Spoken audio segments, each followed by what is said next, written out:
Hi friends, welcome to మన Bommarillu. Upcoming రివ్యూలోకి వెళ్ళిపోదాం.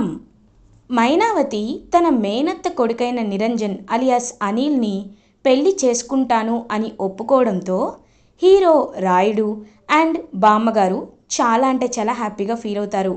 అక్క, నువ్వు నీ పాత జ్ఞాపకాలన్నీ వదిలేసి కొత్త జీవితంలోకి అడుగు పెడతాను అంటే నేను చాలా అంటే చాలా హ్యాపీగా ఫీల్ అవుతానక్క అని చెప్పి ఎంతో హ్యాపీగా ఫీల్ అవుతాడు.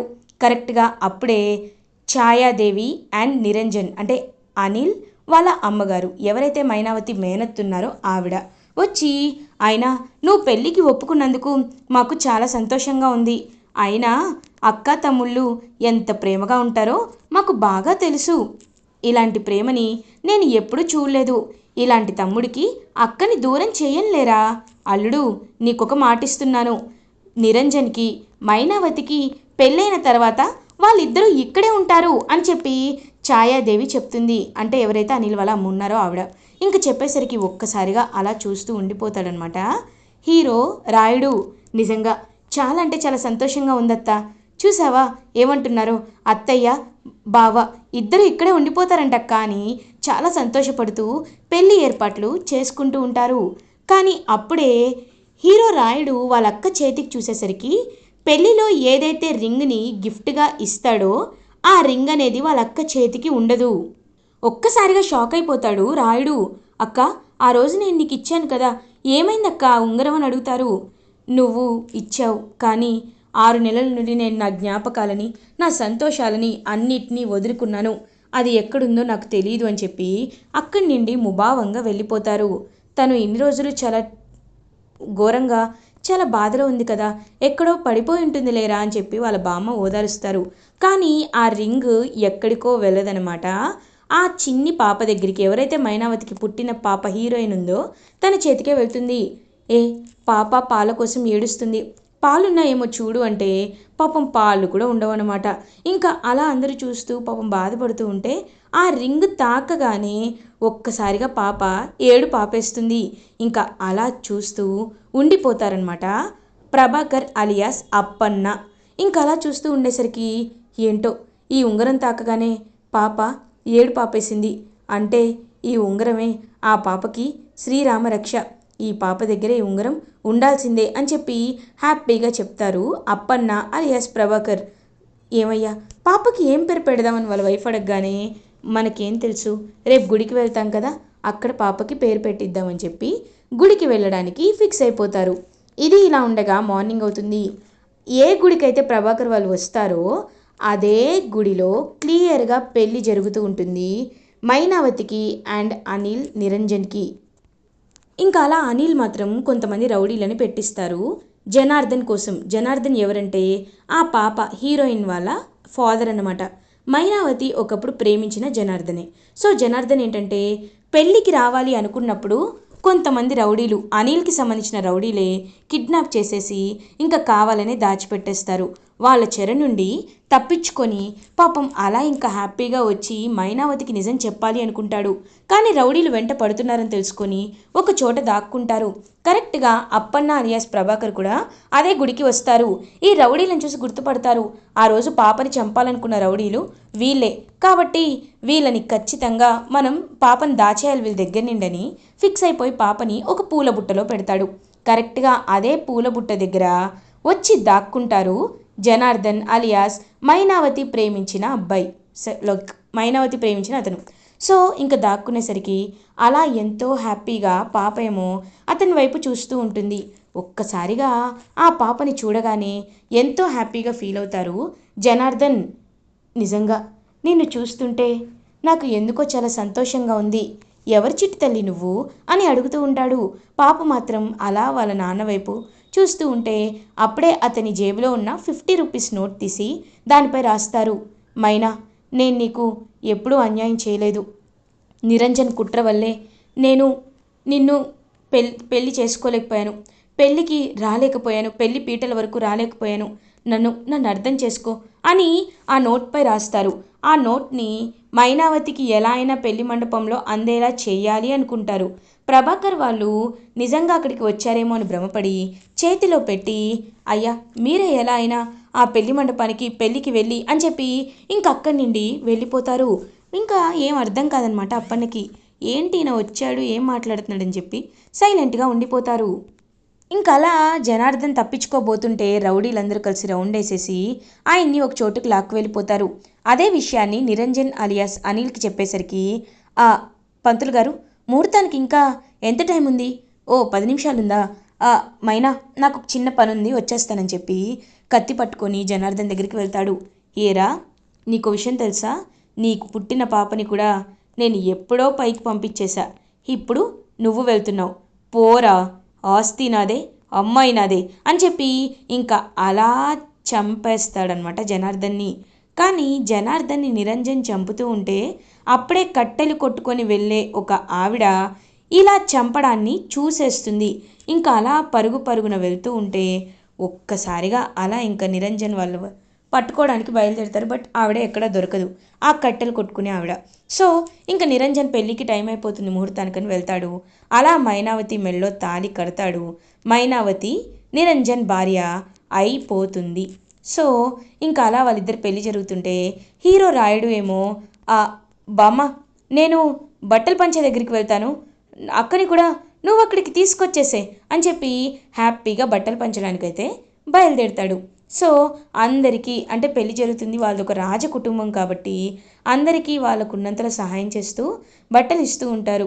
అదే టైంకి, అయ్యా పంతులు గారికి పేరు పెట్టడానికి ఏదో టైం పడుతుంది అంటున్నారు కదా, కాబట్టి ఈలోపు మనం అక్కడికి వెళ్ళి బట్టలు తీసుకుందాం, ఎవరో మహారాజు బట్టలు ఇస్తున్నారు అనేసరికి అలాగే రా వెళ్దాం అని చెప్పి ఇంకా అలా అప్పన్న అలియాస్ ప్రభాకర్ అండ్ వాళ్ళ వైఫ్ ఇద్దరు వెళ్ళి క్యూలో నించుంటారు.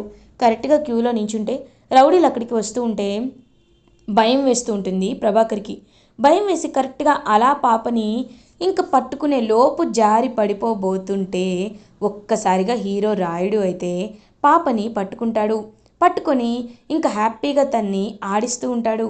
నిజంగా తను చాలా బాగుంది, చూడ్డానికి బంగారు బొమ్మలా ఉంది అని అంటారు హ్యాపీగా హీరో రాయుడు. ఇంక వెంటనే చూస్తూ ఉంటుంది పాప కూడా. మెళ్ళో ఉన్న పులిగోరు చైన్ని పట్టుకొని ఆడుకుంటూ ఉంటుంది ఆ చిన్న పాప అయితే. ఇంతకీ పాపనేంటి ఇలా తీసుకొచ్చారు, చూస్తుంటే చిన్న పాపలా ఉంది కదా అని అంటారు. బాబు పేరు పెట్టించడానికే తీసుకొచ్చాం బాబు, మీరు మహారాజులా ఉన్నారు, మీరు పేరు పెడితే ఖచ్చితంగా కలిసి వస్తుంది, మీరే ఈ పాపకి నామకరణం చేయండి బాబు అని చెప్పి అడుగుతారు. ఇంక వెంటనే ఆలోచిస్తాడనమాట రాయుడు. తన పేరు ధరణి అని పెట్టండి, ధరణి అంటే భూమాత, భూమికున్నంత ఓపిక ఈ పాపకు కూడా ఉండాలి అని నేను కోరుకుంటున్నాను అని చెప్పి ధరణి అని నామకరణం చేస్తాడు. సో అలా హ్యాపీగా ధరణి అని నామకరణం తన ఒళ్ళోనే, ఏదైతే మేనమామ ఒళ్ళోనే నామకరణం అయితే పాపకి జరిగిపోతుంది. సో అలా పాప చేతిలో డబ్బులు పెట్టాలి అనుకుంటుంటే అప్పుడే మైనావతి అక్కడికి వస్తుంది. వచ్చి ఏం చేస్తున్నావు తమ్ముడు అని అడుగుతుంది. అక్క చిన్న పాప కదా అందుకే తనకి డబ్బులు ఇస్తున్నానక్క అని అంటారు. రేయ్ పేదవాళ్ళేంటో వాళ్ళ బుద్ధి ఏంటో ఇక్కడ కూడా తెలుస్తుంది కదా, నువ్వేమో తన చేతిలో డబ్బులు పెట్టాలనుకుంటుంటే తను చూసావా ఏం ఆశిస్తుందో, నీ మెల్లో ఉన్న ఆ చైన్ని ఆశిస్తుంది. అదిరా అది వీళ్ళు అంటే, వీళ్ళని ఒకప్పుడు నేను కూడా ఏమీ అనుకునేదాన్ని కాదు, కానీ తెలుసు కదా పేదవాళ్ళంటేనే వాళ్ళు కావాలనే ఇలా చేస్తూ ఉంటారు అని అనేసరికి ఒక్కసారిగా అలా షాక్లో ఉండిపోతారు ప్రభాకర్ వాళ్ళు. అమ్మ మీరు తప్పుగా అర్థం చేసుకుంటున్నారు, మేమెప్పుడు మీ డబ్బుల కోసం ఆశపడమమ్మా, పాప ఏదో చిన్న పాప, తనకి ఏ వస్తువు ఏంటనేది కూడా తెలీదు కొంచెం అనేసరికి, ఏయ్ ఎంత ధైర్యం నీకు, నన్ను నన్ను ఎదిరించి మాట్లాడతావా, రేయ్ తమ్ముడు రా వెళ్దాం అని చెప్పి ఇంకా అలా మైనావతి తీసుకువెళ్ళిపోతూ ఉంటే ఇంకా అలా రాయుడు ఏమో ఆ పాప వైపు హ్యాపీగా చూస్తూ ఉండిపోతారు. ఇంక పాపను తీసుకొని అలా అక్కడి నుండి వెళ్ళిపోతారు ప్రభాకర్ వాళ్ళు. పేరు ధరణి, నిజంగా చాలా బాగుంది అమ్మ ధరణి, ఇప్పుడు మనం దేవుడి దగ్గరికి పంతులు గారి దగ్గరికి వెళ్దామని చెప్పి ఇంకా అలా పంతుల దగ్గరికి వెళ్ళి ధరణి అనే నామకరణం చేస్తున్నామని చెవిలో 3 సార్లు అయితే చెప్తారు. సో అలా హీరోయిన్కి ధరణి అని హీరోనే పేరు పెట్టడం జరుగుతుంది. సో మైనావతి అండ్ నిరంజన్ ఇద్దరు పెళ్ళి చేసుకొని ఇంటికి వస్తారు కదా. సో ఇంటికి వచ్చిన తర్వాత నిరంజన్ అయితే, ఇప్పుడు ఈ ఆస్తి నాది, ఈ ఆశయం నాది, ఇప్పుడు ఇది నా కాలు కింద బానిస అని చాలా అంటే చాలా క్రూయల్గా చూస్తూ ఎలా అయినా మైనావతిని టార్చర్ చేయాలని, బికాజ్ తను పెళ్ళికి ముందే ఒక అబ్బాయిని అంటే పెళ్ళి ముందు ప్రేమించింది కాబట్టి ఇలాంటి వాళ్ళని వదిలిపెట్టకూడదు అని చెప్పి ఇంకా అలా గట్టిగా ఫిక్స్ అయ్యేసరికి అప్పుడే ఒక విషయం అయితే తెలుస్తుంది నిరంజన్కి. ఆ విషయం ఏంటి అంటే వాళ్ళ లాయర్ వచ్చి చెప్తారు, వీలునామా ప్రకారం ఏదైతే రాజావారు చక్రపాణి గారి ఆస్తి ఉందో అది కేవలం తన కూతురైన మైనావతికి తన కొడుకైన రాయుడికి చెందుతుంది.